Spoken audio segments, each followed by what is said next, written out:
بین الاقوامی شہرت یافتہ امریکی سائنسدان پروفیسر ہنری نے اسلام قبول کر لیا۔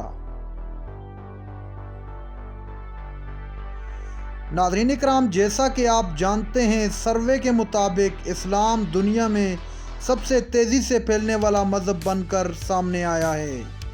ناظرین اکرام، آج کی اس ویڈیو میں جانیں گے کہ ڈاکٹر ہنری کون ہیں اور انہوں نے اسلام کیوں قبول کیا۔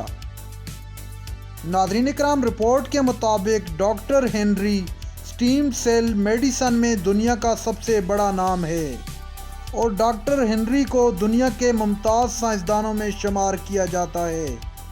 اس کے علاوہ پروفیسر ڈاکٹر ہنری مشہور امریکی یونیورسٹی ہارورڈ میں پروفیسر بھی ہیں۔ ناظرین اکرام، اسلام قبول کرنے کے بعد ڈاکٹر ہنری سے پوچھا گیا کہ آپ نے اسلام کیوں قبول کیا، جس پر پروفیسر ڈاکٹر ہنری کا کہنا تھا کہ حق اور علم ان کے لیے رب تک پہنچنے کا ذریعہ بنا۔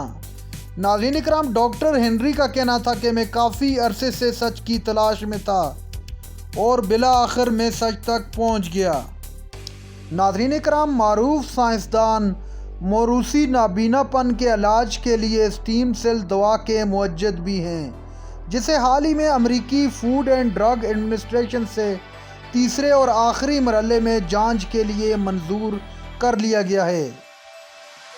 رپورٹ کے مطابق ڈاکٹر ہنری نے رمضان المبارک کا پہلا روزہ بھی رکھ لیا، نماز تراویح بھی ادا کی اور بہت جلد عمرہ ادائیگی کے لیے بھی روانہ ہوں گے۔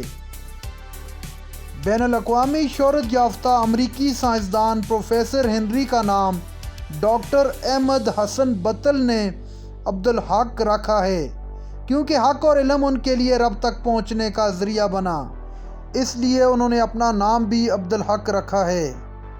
ناظرین اکرام، اگر انسان سچے دل اور جستجو کے ساتھ سچ کی تلاش میں نکلے تو ایک دن اللہ تعالیٰ اسے سچ تک ضرور پہنچاتا ہے۔